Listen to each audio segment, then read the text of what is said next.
आम पाकिस्तानी दुबई या Abu Dhabi में प्रॉपर्टी ले सकता है या नहीं? अभी तो आपको करोड़ों की भी जरूरत नहीं है। लोग डरते हैं, प्रोसेस, लीगल इश्यूज, इन सब से डील करना मुश्किल होता है। तो इन दी एंड आपको कुछ नहीं मिलने वाला, ठीक है। अपार्टमेंट आपका फिर भी नहीं होगा, आप 10 साल रहें, 20 साल रहें।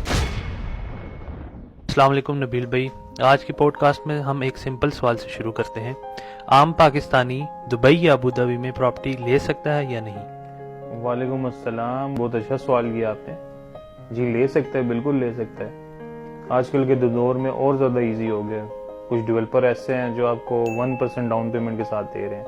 अभी तो आपको करोड़ों की भी ज़रूरत नहीं है। और कुछ डेवलपर ऐसे हैं जो 0% डाउन पेमेंट पे दे रहे हैं। जस्ट आपने मंथली 1% पे करना है। लेकिन लोग डरते हैं, डॉक्यूमेंट्स, प्रोसेस, लीगल इश्यूज, इन सब से डील करना मुश्किल होता है। बिल्कुल, ये तो उनका लाजिम सी बात है, कंसर्न होना चाहिए, क्योंकि मैं खुद पाकिस्तान से हूँ, ठीक है। और यहाँ पे अगर किसी को सिस्टम का नहीं पता तो वो ऑफकोर्स डरेगा।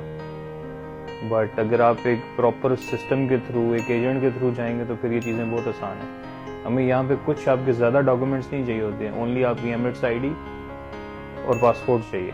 और अगर आप नॉन रेजिडेंट्स हैं और ओनली पासपोर्ट चाहिए होगा। अगर कोई रेंट पे रह रहा है यूएई में, उसके लिए क्या बेहतर है, रेंट कंटिन्यू करे या प्रॉपर्टी खरीदे? देखें, मेरे ख्याल से तो जो रेंट पे रह रहा है उसको अपनी प्रॉपर्टी परचेज कर लेनी चाहिए, ठीक है। आप रेंट पे यहाँ पे रह रहे हैं, आप 10 साल भी रह रहे हैं, तो इन दी एंड आपको कुछ नहीं मिलने वाला, ठीक है। अपार्टमेंट आपका फिर भी नहीं होगा, आप 10 साल रहें, 20 साल रहें। कुछ मेरे दोस्त हैं जिनकी फैमिलीज यहाँ पे 50-50 साल से हैं, ठीक है। तो फायदा नहीं है इस चीज़ का।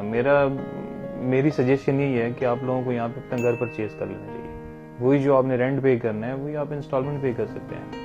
और अगर आपके पास डाउन पेमेंट नहीं है, जैसे मैंने आपको पहले बताया, तो आप डायरेक्टली 1% मंथली से ले सकते हैं। अगर कोई इंटरेस्टेड हो जाए तो शुरुआत कैसे करें, क्या स्टेप्स हैं? अगर कोई इंटरेस्टेड हो जाए तो सिंपली उसके लिए यही है कि मुझे व्हाट्सएप करे, ठीक है, या फिर टिकटॉक पे मुझे डीएम करे, ठीक है। मैं उसको खुद अप्रोच कर लूँगा।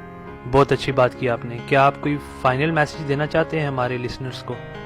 फाइनल मैसेज यही है सबके लिए कि ये कंट्री बना ही इन्वेस्टर्स के लिए, ठीक है। यहाँ पे पहले टूरिस्ट आते थे और अभी यहाँ पे लोग इन्वेस्टमेंट करने के लिए आ रहे हैं, ठीक है। इस कंट्री में अराउंड 120,000 मिलीनियर्स हैं इस टाइम पे, and around 20 billionaires from all over the world यहाँ पे रह रहे हैं। तो सोचिए, अगर ये लोग अपनी इतनी बड़ी इन्वेस्टमेंट लेके इस कंट्री में बैठे हुए हैं, विच मीन्स कि ये दुनिया का सबसे सेफेस्ट कंट्री समझते होंगे वो, इसीलिए उन्होंने यहाँ पे इन्वेस्ट किया हुआ है। जिन लोगों के पास पैसा है जो इन्वेस्ट करना चाहते हैं, मेरी सजेशन यही है, जिस कंट्री से मैं हूँ, अगर वहाँ पे आप कुछ भी प्लॉट वगैरह लेते हैं, कुछ भी लेते हैं, तो वहाँ पे आपको इतनी अपॉर्चुनिटी नहीं मिलती जितनी इस कंट्री में, ठीक है। हमारे पास कुछ ऐसे प्रोजेक्ट्स हैं, अभी रिसेंटली मैंने एक अपार्टमेंट सोल्ड किया है यास आइलैंड में, एक अपने हमारे इंडियन क्लाइंट ने उनको दिया। तो believe me, with in 3 months उन्होंने अराउंड 600,000 प्रीमियम अर्न किया, ठीक है। 600,000 is very big amount actually, and with in 3 months only. वो तो चले, कंडीशन ऐसी होगी, आपको पता है कि अभी ऑलरेडी प्रॉपर्टीज की काफ़ी ज़्यादा हाइप चल रही है, तो जिसकी वजह से उनकी प्राइस इंक्रीज हो गई है। तो यहाँ पे बहुत सारी एग्जांपल्स हैं। हमारे पास लोग आए हैं जिनकी इनकम थी 10,000 से 15,000 दिरहम्स, और उन्होंने अपने अभी 2-3 अपार्टमेंट रखे हुए हैं, ठीक है। उनके माइंड में भी कुछ रिस्क थे कि हम लोग इन्वेस्ट कैसे करेंगे, हम लोग मंथली पेमेंट कैसे पे करेंगे। तो उसके लिए भी मेरे पास प्रॉपर एक प्लान है, ठीक है। जिस बंदे की यहाँ पे 10 से 15,000 दिरहम सैलरी है, वो भी अपना अपार्टमेंट यहाँ पे ऑन कर सकते हैं। बाकी इन्फॉर्मेशन के लिए आप मुझे व्हाट्सएप पे मैसेज करें। Thank you.